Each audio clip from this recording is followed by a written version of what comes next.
विषय हिंदी, कक्षा 7, worksheet number 8 और तारीख 20 अक्टूबर। तो बेटा चलिए वर्कशीट स्टार्ट करते हैं। इस जगह पर विद्यार्थी अपना नाम लिखेगा और इस जगह पर अपने क्लास टीचर का नाम लिखेगा। चलिए पढ़ते हैं। सबसे पहले तो ये जो पाठ है ये बसंत की जो आपकी हिंदी की पुस्तक है उससे लिया गया है। पाठ का नाम है हिमालय की बेटियाँ। अब जैसे नाम से ही है यहाँ पर हिमालय। हिमालय क्या है? हिमालय एक बहुत बड़ा पर्वत है, पर्वत श्रृंखला है जिससे बहुत सारी नदियाँ निकलती हैं। तो जो हिमालय से जो नदियाँ निकलती हैं यहाँ पर उनको ही उसकी हिमालय की बेटियाँ कहा गया है। चलिए गद्यांश को पढ़ते हैं।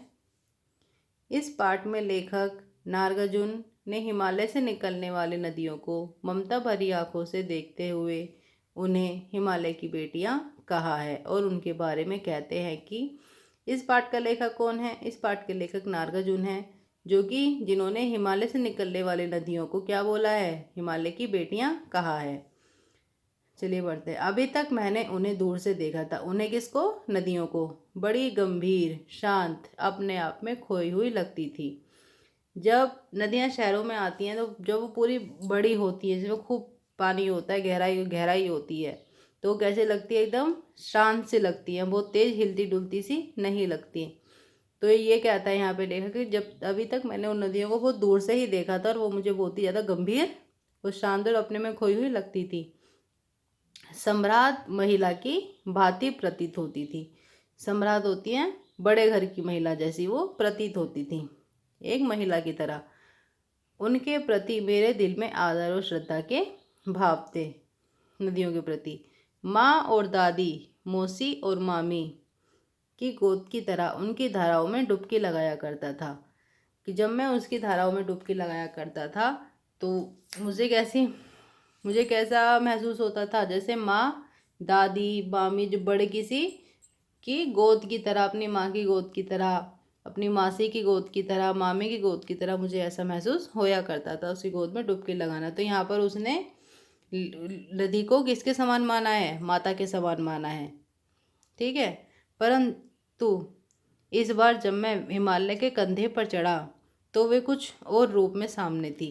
अब जब वो हिमालय पर पहुँचे लेखक, तो वहाँ से उन्होंने नदियों को देखा तो उनको जो नदियाँ थी बहुत अलग रूप में नजर आईं।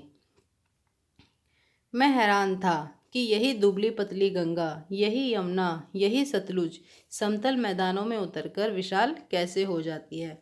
बेटा कभी अगर आप तस्वीरों में देखो हिमालय से निकलने वाली नदियों को, जब वो वहाँ से निकलती हैं बिल्कुल छोटी सी धारा की तरह होती हैं, बहुत पतली सी होती हैं, लेकिन जब वो आगे आगे बढ़ती जाती हैं तो बहुत ज़्यादा बड़ी हो जाती हैं, विशाल हो जाती हैं। तो लेखक कह रहा है कि मैं हैरान हो गया था हिमालय पे उन नदियों को देख करके कि इतनी दुबली पतली सी गंगा कैसे हो सकती है, इतनी पतली सी, और ये मैदानों में उतरकर इतनी विशाल कैसे हो जाती है, इतनी बड़ी कैसे हो जाती है।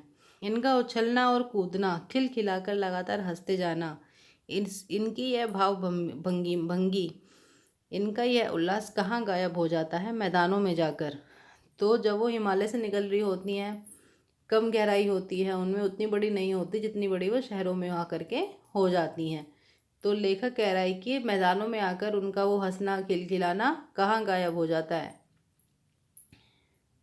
किसी लड़की को जब मैं देखता हूँ, किसी कली पर जब मेरा ध्यान हटक जाता है, तब भी इतना कौतूहल और विश्व में नहीं होता जितना इन बेटियों की बाल लीला को देखकर। कि जब मैं किसी लड़की को देखता हूँ या किसी कली को देखता हूँ जो छोटी है, तो भी उनको देख करके मुझे इतना आश्चर्य नहीं होता जितना ही नदियों को देख करके होता है। कि जो हिमालय से जब निकलती हैं उस समय पर कैसी होती हैं? एक छोटे बच्चे के समान होती हैं, उछलती कूदती हुई वो चलती हैं, लेकिन जैसी वो मैदान की तरफ आती हैं बहुत ही शांत और गंभीर हो जाती हैं। और ये देखकर मुझे बहुत ज़्यादा आश्चर्य होता है। कौतूहल का मतलब होता है बेटा आश्चर्य। चलिए अब आगे पढ़ते हैं। पहला प्रश्न है इसमें, इस गद्यांश को पढ़कर आपको क्या लगता है यहाँ किसकी चर्चा हो रही है? तो इसका उत्तर है, तो बेटा पहले प्रश्न का उत्तर है कि इस गद्यांश को पढ़कर लगता है कि यहाँ नदियों की चर्चा हो रही है। या आप ये भी लिख सकते हैं कि हिमालय से निकलने वाली नदियों की चर्चा हो रही है। अगला प्रश्न देखते हैं।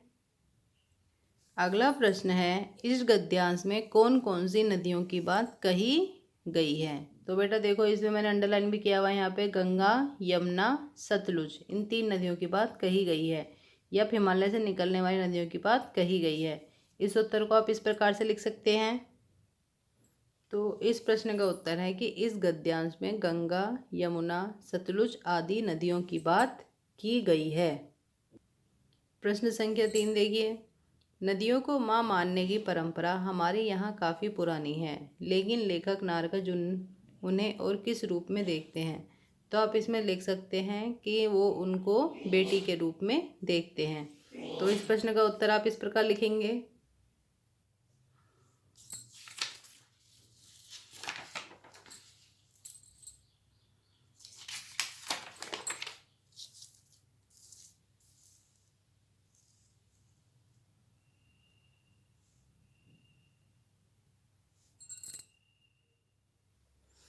इसका उत्तर लिखिए।